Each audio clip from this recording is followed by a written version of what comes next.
21वीं सदी का ससुराल। जयपुर की रहने वाली उर्मिला जी के घर में सुबह सुबह शोर मचा हुआ था।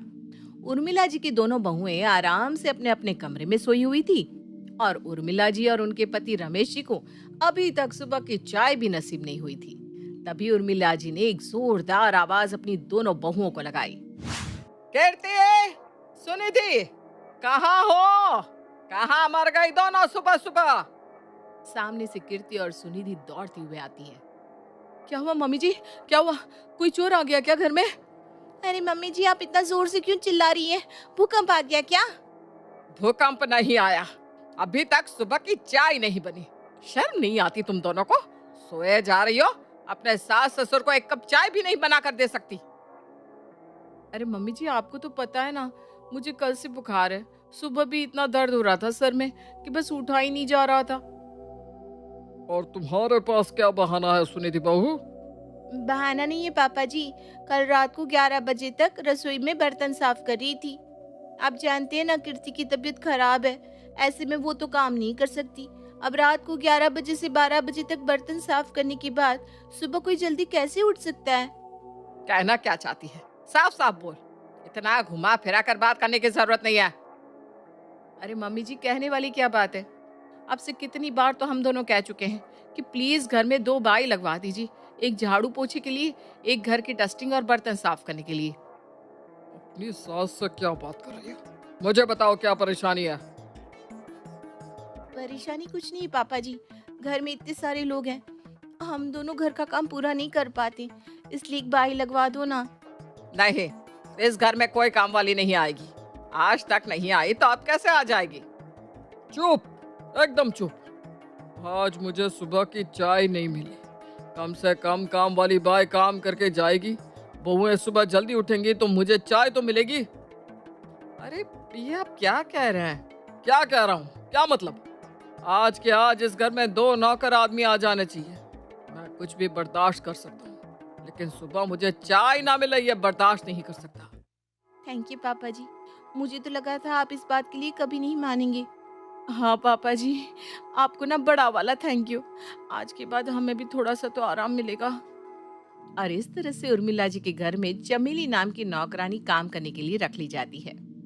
हाँ तो मैडम जी बताइए, क्या क्या काम करना है? करना क्या है? घर की सफाई करो और जल्दी से निकलो। ठीक है, मुझे क्या, मैं बिना सफाई किए ही चली जाती हूँ। ठीक उसी वक्त कीर्ति और सुनिधि चमेली को इशारे से एक तरफ बुलाते हैं। क्या हुआ? मेरे को इशारा क्यों किया? आप लोगों को शर्म नहीं आती क्या? अरे चुप करना, हमें भी तुझे इशारे करने का कोई शौक नहीं है। बात ऐसी है कि हम तुझे एक्स्ट्रा पैसे देंगे। किस बात की? इशारे करने की? हे भगवान, इशारे करने के नहीं, एक्स्ट्रा काम करने के। लेकिन तुम दोनों की सास है ना, वो बोली कि सफाई करके निकल यहाँ से। उनकी बात सुनने की जरूरत नहीं है। वो सुबह 8 बजे सोकर उठती है और चाय पीकर सो जाती है और शाम को 4 बजे तक कीर्तन में लगी रहती है। तुम्हें बस घर का सारा काम करना है। ये भी ठीक है, सास बोलती है जल्दी जल्दी जाओ, बहू कहती है सारा काम करो। मुझे क्या, मुझे तो पैसे मिलेंगे ना। तो फिर ठीक है ना, हमारी सास को बताए बिना तुम घर का सारा काम करोगी। सारा मतलब सारा। अरे मुझे क्या, मैं तो अपने हाथ से तुम लोगों को खाना भी खिला दूं। मुझे तो बस पैसे चाहिए, पैसे। और इस तरह से कीर्ति और सुनिधि घर की कामवाली बाई को अलग से चुपचाप पैसे देने की बात करके उसे सारे काम के लिए तैयार कर लेती हैं। अगले दिन से चमेली घर का काम करना शुरू कर देती है। अरे कीर्ति, ये मेरे खाने के बर्तन उठाकर जरा सिंक में डाल दे। चमेली, जरा सुनना मम्मी जी क्या कह रही हैं। हाँ डाल देती हूँ मैं बर्तन, भाभी को परेशान करने की क्या जरूरत है? उर्मिला बड़ी ही हैरानी से चमेली की तरफ देखती है। अगले दिन, ए सुनिधि, जरा गीजर का बटन चालू करके आना, मुझे नहाने जाना है। चमेली, गीजर का बटन चालू करके आओ। अरे चमेली, गीजर का बटन क्यों चालू करेगी? तुम क्या कर रही हो? कुछ नहीं मम्मी जी, जरा आराम कर रही थी। अरे अम्मा जी क्यों परेशान होती है, मैं करती हूँ ना गीजर का बटन चालू। अच्छा ठीक है। उर्मिला देखती है कि उसके घर की बहुओं ने खाना बनाना भी छोड़ दिया था। चमेली घर का खाना बनाती थी, सबके लिए खाना परोसती थी और घर का छोटे से छोटा काम भी करती थी। इस बात से उर्मिला बुरी तरह से परेशान हो जाती है। अरे ये सब क्या चल रहा है हमारे घर में है? क्या मतलब, क्या चल रहा है? आप देखते नहीं, घर का सारा काम चमेली करती है। यहाँ तक कि बिस्तर पर रखा हुआ कंबल भी चमेली समेटती है। दोनों बहुएं तो कुछ नहीं करती। पता नहीं, नौकरानी रखने को तो मैंने ही कहा था, लेकिन मुझे क्या पता था कि घर की बहुएं इतनी आलसी हो जाएंगी। ठीक उसी वक्त कीर्ति और सुनिधि दोनों ही उर्मिला के पास आते हैं। मम्मी जी, वो मैं और सुनिधि दोनों जिम ज्वाइन करना चाहते थे। करने भी चाहिए। तुम दोनों का वजन इतना बढ़ गया है, ऐसा लगता है पिछले 1 महीने में 6 महीने का खाना खा लिया हो। वही तो मम्मी जी, इसलिए हम दोनों ना आज से जिम जाना शुरू करेंगे। अरे जिम जाने से क्या होगा, घर के कामकाज करना शुरू कर दो, अपने आप चर्बी उतर जाएगी शरीर से।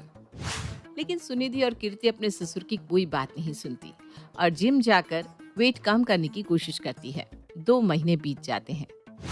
क्या हुआ सुनिधि और कीर्ति, इस तरह मुंह लटका कर क्यों बैठी हो? क्या बताएं मम्मी जी, महीने के 4,000 देते हैं जिम वाले को, लेकिन 400 ग्राम वजन भी नहीं घटा। मेरा भी कुछ ऐसा ही हाल है। भाग भाग कर पैरों में दर्द हो गया, लेकिन वजन घटने का नाम ही नहीं लेता। अच्छा बेटा, कोई बात नहीं, चिंता मत करो। कल से तुम्हारा वजन अपने आप घट जाएगा। वो कैसे मम्मी जी? वो कैसे मम्मी जी? कल सुबह तुम्हें सब अपने आप पता चल जाएगा। अगली सुबह जब सुनिधि और कीर्ति सोकर उठती हैं, तो चमेली को आवाज देती हैं, लेकिन चमेली की आवाज नहीं सुनाई देती। चमेली, चमेली कहाँ हो? जल्दी से चाय बना कर लाओ। चमेली अपने ससुराल चली गई बेटा, और आज से ना इस घर का पोछा तुम दोनों को ही लगाना है। सुबह का पोछा सुनिधि लगाएगी और शाम का पोछा कीर्ति। लेकिन ऐसा क्यों? ताकि तुम दोनों का वजन घट जाए, बिना जिम जाए। लेकिन मम्मी जी, आपने चमेली को क्यों हटा दिया? क्योंकि जो काम महीने के 4,000 रुपए नहीं कर पा रहे थे ना बेटा, वो काम घर के काम करने से हो जाएगा। और इस तरह से उर्मिला जी अपने घर से चमेली को हटा देती है और बहुओं को फिर से काम पर लगा देती है। देखते ही देखते सुनिधि और कीर्ति का वजन फिर से कम हो जाता है और वो पहले की तरह सुंदर दिखने लगती है। मम्मी जी, आपकी बात ना बिल्कुल सही थी। जो काम जिम से नहीं हुआ, वो घर में झाड़ू पोछा लगाने से हो गया। देखो बेटा, हम नौकर तो रख सकते हैं, पर उन पर डिपेंड नहीं रहना चाहिए। इतना भी नहीं कि हम अपनी सेहत ही खराब कर ले और घर के छोटे मोटे काम भी ना कर पाए। सुनिधि और कीर्ति को अब अपनी सास और ससुर की बात समझ में आ गई थी।